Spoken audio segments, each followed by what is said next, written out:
Okay মাননীয় সাংবাদিক বন্ধুসকল আপোনালোকক মই আজি নাজিৰাৰ গৃহৰ পৰা কিছু কথা ক'বলৈ আমন্ত্ৰণ কৰিছোঁ আশা কৰোঁ আপোনালোকে প্ৰকাশ কৰিব যোৱাকালি মই গুৱাহাটীৰ পৰা আহিলোঁ আৰু গুৱাহাটীত অসমৰ ৰাজভৱনলৈ গৈ অসমৰ সন্মানীয় ৰাজ্যপাল লক্ষ্মণ প্ৰসাদ ডাঙৰীয়াক আমাৰ অসমত যি কেলেংকাৰী হৈ আছে এই কেলেংকাৰীৰ কাৰণে যাতে এটা উচ্চ পৰ্যায়ৰ গুৱাহাটী উচ্চ ন্যায়ালয়ৰ কৰ্মৰত ন্যায়াধীশৰ তত্ত্বাৱধানত অনুসন্ধান হয় যাতে কোনো দোষী হাৰি নাযায় তাৰ বাবে স্মাৰকপত্ৰ প্ৰদান কৰিলোঁ আৰু এই স্মাৰকপত্ৰত উল্লেখ কৰিছোঁ উজনি নামনি সকলো ফালৰ পৰা কেনেকৈ আমাৰ দুখীয়া মানুহৰ হাড় ভগা শ্ৰমৰ বিনিময়ত সঞ্চয় কৰা ধন এই কোম্পানীসমূহে অধিক ৰিটাৰ্ণ দিম বুলি কৈ কেনেকৈ তেওঁলোকক প্ৰবঞ্চনা কৰি এতিয়া পলাতক হৈ আছে আৰু এই ক্ষেত্ৰত যিহেতু ই এটা অতি গুৰুত্বপূৰ্ণ বিষয় ইয়াৰ প্ৰতিকাৰ কৰিবলৈ 2013 চনত আইন অনা হৈছিল আইনো উলংঘা হ'ল কাৰণ যিকোনো এটা ট্ৰেডিং ফাৰ্ম হ'বলৈ হ'লে আমাৰ স্থানীয় মিউনিচিপালিটিৰ পাৰ্মিশ্যন ল'ব লাগে দ্বিতীয় কথা উপায়ুক্ত মহোদয়কো তেওঁলোকে আবেদন কৰিব লাগে উপায়ুক্ত মহোদয়ে চালি জাৰি চাই দিব লাগে নে নালাগে ব্যৱসায় কৰিবলৈ সেই গোটেইখিনি কৰিব লাগে আৰু এই গোটেইবিলাক থকাৰ পিছতো বিভাগসমূহে যে তেওঁলোকক এনেকৈ অবাধে লুণ্ঠন কৰিবলৈ দিলে ইয়াত কোনো চৰকাৰী বিষয়া শাসকীয় দলৰ ৰাজনীতিজ্ঞ জড়িত আছে নেকি সেই কথাটোও তদন্তৰ আওতালৈ অহা উচিত ইতিমধ্যে বৰাক ভেলীত ভাৰতীয় জনতা পাৰ্টিৰ জিলা সভাপতি এজনে এটা কোম্পানীৰ অফিচৰ ফিটা কটাৰ তথ্য ছ'চিয়েল মিডিয়াত প্ৰকাশ পাইছে আৰু সেই কোম্পানীটোৱে নিজকে মানে ভাল কাম কৰা ব্যক্তি বুলি জাহিৰ কৰিবলৈ মুখ্যমন্ত্ৰীৰ সাহায্য পুঁজিলে ধন দিয়াৰো তথ্য ৰাজহুৱা মাধ্যমত প্ৰকাশ পাইছে সেই গতিকে এই লুণ্ঠনকাৰীবিলাকে কেনেকৈ অসমৰ মাননীয় মুখ্যমন্ত্ৰীৰ কাষ চাপিবলৈ পালে বা তেওঁলোকে কেনেকৈ সেই ফটোবিলাক দেখাই নিজৰ নিজৰ অফিচত সেইবিলাক আঁৰি থৈ সাধাৰণ জনতাক ভুল পথে পৰিচালিতকাৰী তেওঁলোকৰ ধনবিলাক এনেকৈ আত্মসাৎ কৰিবলৈ সফল হ'ল নেকি সেই ফটো দেখিয়ে কোনোবা বিষয়াসকলে এইটো মুখ্যমন্ত্ৰীৰ লগত ভাল মুখ্যমন্ত্ৰীৰ CM ৰিলিফ ফাণ্ডত পইচা দিছে কোটি কোটি টকা বেয়া কাম নকৰে লাইচেঞ্চখন নহ'লেও চলি যাব এনেকুৱা ধৰণে আমাৰ আইনৰ যি আইন আছে আইন ভংগ কৰিবলৈ সুযোগ দিলে নেকি এই কথাবিলাক পোহৰলৈ অহা দৰকাৰ আৰু সেইকাৰণে আমি কালি দিলোঁ আৰু আজি বাতৰি কাকতত বিভিন্ন কথা ওলাইছে যিটো অতি দুৰ্ভাগ্যজনক যে এটা স্পেচিয়েল ইনভেষ্টিগেশ্যন টীম কৰিলে এই স্পেচিয়েল ইনভেষ্টিগেশ্যন টীমটোৱে 10 দিন পলাতক এগৰাকী মহিলা আৰু এজন পুৰুষক স্পেচিয়েল ট্ৰিটমেণ্ট কিয় দিব লগা হ'ল এটা ছুইমিং পুল থকা ৰিজৰ্টৰ নিচিনা হোটেলত তেওঁলোকক AC ৰুমত বহুৱাই তাৰপিছত ৰাতিপুৱা ডিব্ৰুগড় আৰক্ষীক চমজাই দিছে এই স্পেচিয়েল ট্ৰিটমেণ্ট কাৰোবাক দিয়াৰ কাৰণে আৰু কোনোবা মাইনাও ব্ৰহ্মক নিদিয়াৰ কাৰণে কলাগুৰু বিষ্ণুৰাভাৰ এজন পুত্ৰই যোৱাকালি ছ'চিয়েল মিডিয়াত টুইট কৰিছে যে কিয় কাৰোবাক স্পেচিয়েল ট্ৰিটমেণ্ট দিছে কাৰোবাক দিয়া নাই আৰু সেইটো কেলেংকাৰীত 100 কোটি বুলি কৈছে এইটোত হাজাৰৰ ওপৰত কেলেংকাৰী বুলি কৈছে এই গতিকে 1000 কোটি টকা কেলেংকাৰী কৰিলে স্পেচিয়েল ট্ৰিটমেণ্ট SITৰ দ্বাৰা আৰু 1000 কোটিতকৈ কম কৰিলে 100 টকা কৰিলে 100 কোটি কৰিলে নন স্পেচিয়েল ট্ৰিটমেণ্ট নেকি এনেকুৱা প্ৰশ্ন আহিছে মনলৈ মই সেই গতিকে এই গোটেইবিলাকৰ যিটো নিয়ম ফাইনেন্সিয়েল বিভাগ তাৰ তদন্ত বিচাৰিছোঁ আৰু EDৰ দ্বাৰা কৰাটো বিচাৰিছোঁ গুৱাহাটী EDৰ অফিচ আছে তেওঁলোকে প্ৰকৃততে আমাৰ যদি বেংকলৈ আমাৰ মেছেজ আহে আপুনি কেছ লেনদেন নকৰিব আপুনি বেছিকৈ টকা জমা মানে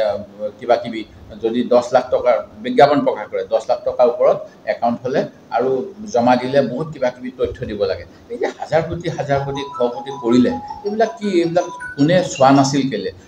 তেওঁলোকক ক'লা কাপোৰ বান্ধি দিয়া হৈছিল যে তোমালোকে নাচাবা আমি ডাঙৰ মানুহবিলাক তাত সোমাই আছোঁ এইবিলাক কথা মনলৈ আহিছে সেই গতিকে আপোনালোকৰ আগত পুনৰ সেইখিনি কথা দোহাৰিছোঁ আৰু ইয়াৰ পিছত মই দ্বিতীয় কথাটো আপোনালোকক ক'ব বিচাৰিছোঁ মুখ্যমন্ত্ৰী মহোদয়ে যোৱাকালি কচুতলিত উচ্ছেদ অভিযান চলি আছে যোৱা 5 দিন ধৰি আৰু এই উচ্ছেদ অভিযান তেখেতে দাবী কৰা অনুসৰি মই আজি ৰাতিপুৱা এটা পৰ্টেলৰ নিউজ পাইছোঁ চেনেলৰ যে কৈছে যে কংগ্ৰেছ দলে যোৱাকালি এই যিসকলক উচ্ছেদ কৰা হৈছে তেখেতসকলক উঠি যাবলৈ মনা কৰিলে তেখেতসকলৰ মানে তেওঁলোকৰ এই মাটিৰ উঠাই নিলে প্ৰতিবাদ কৰিবলৈ উৎসাহ জনালে আৰু বিশেষকৈ মোৰ নাম লৈছে যে দিনৰ 10:30 বজাৰ পৰা মই হেনো প্ৰচাৰ তীব্ৰ কৰি দিছিলোঁ যে এই উচ্ছেদৰ প্ৰতিবাদ কৰিব লাগে এই কথাবিলাক মুখ্যমন্ত্ৰী ডাঙৰীয়াই কিহৰ ভিত্তিত ক'লে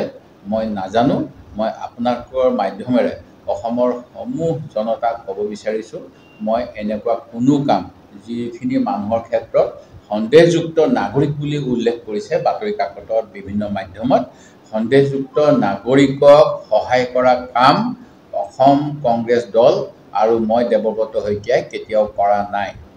এইটো এটা মোৰ প্ৰথম কথা দ্বিতীয় কথা মুখ্যমন্ত্ৰী মহোদয়ে যিটো কথা ক'লে যে আমি উৎসাহ জনাইছোঁ 10:30 বজাৰ পৰা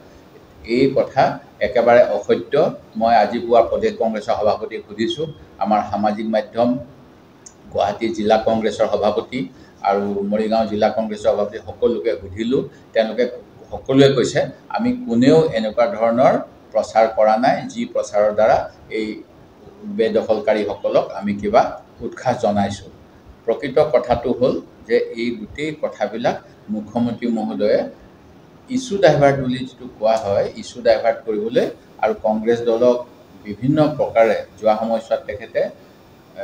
যত দুখ নন্দ ঘোষ এই বুলি এটা প্ৰবাদ আছে এই প্ৰবাদ অনুসৰি বোলো তেওঁলোকে সকলোৱে কৈছে আমি কোনেও এনেকুৱা ধৰণৰ প্ৰচাৰ কৰা নাই যি প্ৰচাৰৰ দ্বাৰা এই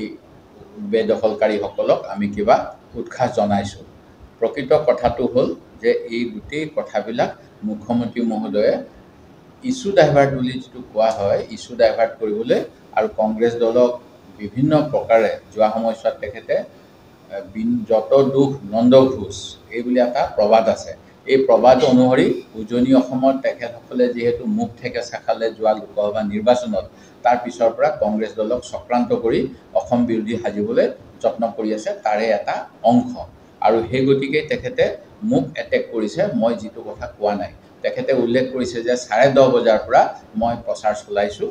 এইটো একেবাৰে গুকাত অসত্য কথা যোৱাকালি দিনৰ 10:15 পৰা মই গুৱাহাটী বিশ্ববিদ্যালয়ৰ এখন সেমিনাৰত উপস্থিত আছিলোঁ আৰু 12:20 মানত মই সেই সেমিনাৰৰ পৰা ওলাই আহি অসমৰ ৰাজ্যপালক লগ ধৰিবলৈ ৰাজভৱনলৈ গৈছিলোঁ আৰু ৰাজভৱনৰ পৰা ওলাই অহাৰ পিছত দিনৰ 2 বজাত মই সাংবাদিকসকলক গুৱাহাটী ৰাজভৱন চৌহদৰ পৰা সম্বোধন কৰিছিলোঁ তাৰ পূৰ্বে দুটা পৰ্টেলে মোক গুৱাহাটী ইউনিভাৰ্চিটিত সুধিছিল নিউজ লাইভ আৰু এটা কিবা নৰ্থ ইষ্ট নিউজ জাতীয় কিবা এটাই আৰু তাত মই এই সেমিনাৰৰ বিষয়েহে কৈছিলোঁ মই উচ্ছেদৰ বিষয়ে একো কথা কোৱা নাই কিন্তু তাৰ এদিন পূৰ্বে সংবাদ মাধ্যমৰ আগত মই এই উচ্ছেদ অভিযানটোৰ বিষয়ে কৈছিলোঁ যিখিনি কথা কৈছিলোঁ সেইখিনি হৈছিল এটা তথ্যৰ ভিত্তিত 14/3/2024 তাৰিখৰ দিনাখন প্ৰধান সচিব তথা ৰাজ্যিক লোকতথ্য বিষয়া ৰাজহ বিভাগক এটা প্ৰশ্ন সোধা হৈছিল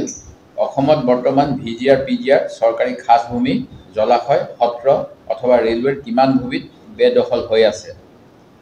জিলা ভিত্তিক তথ্য বিচৰা হৈছিল আৰু এই বেদখলকাৰীসকলৰ কিমান ভূমিহীন গৰাখহনীয়াত ক্ষতিগ্ৰস্ত আৰ্থিকভাৱে দুৰ্বল অনুসূচিত জাতি অনুসূচিত জনজাতি সাধাৰণ শ্ৰেণীৰ সংখ্যালঘু এই কথাও সোধা হৈছিল ঠিক তেনেকৈ এই বেদখলকাৰীসকলৰ বৰ্তমান চৰকাৰে দায়িত্ব লোৱাৰ পৰা এতিয়ালৈকে মুঠ কিমান ভূমিত উচ্ছেদ অভিযান চলোৱা হ'ল উচ্চতম ন্যায়ালয়ৰ নিৰ্দেশ অনুসৰি উচ্ছেদিত লোকসকলৰ উচ্ছেদৰ পূৰ্বে আগতীয়া জাননী বিকল্প আৱাস তেওঁলোকৰ বাবে কৰ্মস্থান আদিৰ ব্যৱস্থা কৰা হৈছিল নেকি যদি হৈছিল কোন কোন স্থানত এনে ধৰণৰ সংস্থাপনৰ বাবে ব্যৱস্থা কৰা হৈছে জিলা ভিত্তিক তথ্য দিব বৰ্তমানলৈকে বেদখল মুক্ত ভূমি কি চৰকাৰী কামৰ বাবে ব্যৱহাৰ কৰা হৈছে এই প্ৰশ্ন সোধা হৈছিল অসমৰ ৰাজহ বিভাগক RTI যোগে তথ্য জনাৰ অধিকাৰ আইনৰ অধীনত 14/3/2024 আৰু ইয়াৰ উত্তৰ প্ৰতি জিলাৰ পৰা চক্ৰ ভিত্তিক দিয়া হৈছে আমি জানো যে ৰাজহ চক্ৰ বিষয়াৰ অধীনত এটা অঞ্চলৰ মাটিৰ লেখযোগ হিচাপ নিকাচ থাকে সোণাপুৰ ৰাজহ চক্ৰ কামৰূপ মহানগৰ জিলা অসম চৰকাৰ ইয়াৰ দ্বাৰা 29 আগষ্ট 2024 অৰ্থাৎ আজিৰ পৰা মাত্ৰ 13, 14, 15 দিনমান আগতে দুসপ্তাহৰ পূৰ্বে আমাক জনাইছিল যে সোণাপুৰ ৰাজচক্ৰৰ অন্তৰ্গত VGR, PGR চৰকাৰী খাজভূমি, জলাশয়, সত্ৰ অথবা ৰেলৱে ভূমিত বেদখল হৈ থকা দেখা নাযায়। অৰ্থাৎ কোনো ধৰণৰ বেদখলকাৰী নাই বুলি তেখেতসকলে আমাক তথ্য জনা অধিকাৰ আইনৰ অধীনত 29 আগষ্ট তাৰিখে এই চিঠিযোগে জনাইছে। তাৰপিছত 14 দিনৰ ভিতৰত বা 10 দিনৰ ভিতৰত কেনেকৈ ইমান বেদখলকাৰী আহিলে সেই কথাটো মাননীয় মুখ্যমন্ত্ৰী মহোদয় স্পষ্ট কৰিব লাগে বুলি মই আজি 2 দিন আগত এখন বুধবাৰৰ দিনা এখন সংবাদমেলত উল্লেখ কৰিছিলোঁ। প্ৰথম কথা। দ্বিতীয় কথাটো হ'ল যে মুখ্যমন্ত্ৰী মহোদয়ে তথ্য বিকৃতি বহুত কৰে। তেখেতে ইচ্ছাকৃতভাৱে অসমৰ জনগণক ভুল কথা কৈ বিপথে পৰিচালিত কৰিব বিচাৰে। সেয়া মই সদনৰ ভিতৰতো কৰে, সদনৰ বাহিৰতো কৰে। সদনৰ ভিতৰত তেখেতে স্কুলৰ ল'ৰা ছোৱালীয়ে বিনামূলীয়া পাঠ লয় বুলি কৈছিল, যিটো অসত্য বুলি মই কোৱাৰ পিছত মই বিশেষাধিকাৰ কমিটিত দিছিলোঁ। সেই কথা কিন্তু বিশেষাধিকাৰ কমিটিয়ে গ্ৰহণ নকৰিলে। ঠিক তেনেকৈ অসমৰ চাহ শ্ৰমিকসকলক অসম চৰকাৰে ক্ষমতালৈ আহিলে 351 টকা দিব বুলি ভাৰতীয় জনতা পাৰ্টি চৰকাৰে ঘোষণা কৰিছিল। আজি 10 বছৰ হ'ল কেন্দ্ৰত, অসমতো 8-9 বছৰ হৈ গ'ল। তেখেতসকলে এই ঘোষণা কেতিয়া ৰূপায়ণ কৰিব বুলি কোৱাৰ পিছত মুখ্যমন্ত্ৰী মহোদয়ে সদনৰ ভিতৰত যোৱা অধিৱেশনত ক'লে যে চৰকাৰে চাহ শ্ৰমিকৰ দৰমহা ফিক্স নকৰে। সেইটো এটা মিছা কথা। মই সেই কথাও বিশেষাধিকাৰ কমিটিৰ সন্মুখলৈ মুখ্যমন্ত্ৰীয়ে মিছা কথা সদনত কৈ সদনৰ সন্মান লাঘৱ কৰিছে বুলি অধ্যক্ষ মহোদয়ক কৈছিলোঁ। অধ্যক্ষ মহোদয়ে সেয়াও গ্ৰহণ নকৰিলে। আৰু বাহিৰত কিমান কৈ থাকে আপোনালোকে জানে। বাহিৰত এতিয়া মোৰ বিষয়ে এখিনি কথা ক'লে। তাৰপিছত তেখেতৰ মই NKTVৰ এটা ক্লিপিং মোৰ ওচৰলৈ আহিছে, অন্য মই দেখা নাই। তাত কৈছে যে আমি চৰকাৰী ভূমিৰ পৰা যেতিয়া উচ্ছেদ কৰিব লাগে তেতিয়া কোনো ধৰণৰ আগতীয়া জাননীৰ প্ৰয়োজন নহয়। সেই কথাটোও একেবাৰে অসত্য কথা কৈছে। গুৱাহাটী হাইকোৰ্টৰ ৰিট পিটিশ্যন চিভিল 2022 চনত এখন গ্ৰহণ হৈছিল, গোচৰ নম্বৰ